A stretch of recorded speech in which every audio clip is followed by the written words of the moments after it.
全運會原來係4年舉辦一次，亦都知道呢一個機會係好難得，所以我就好想投入喺呢一個活動入面。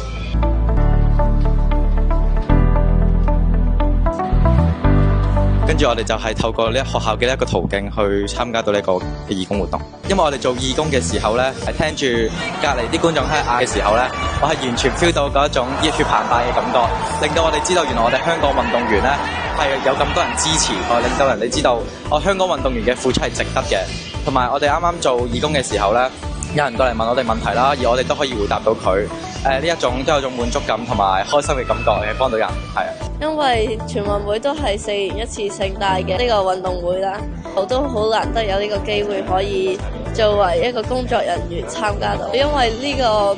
體育盛事好少機會有呢個青年嘅義工服務，所以今年我可以作為一個青年義工去參加呢個全運會，都係好榮幸嘅一件事。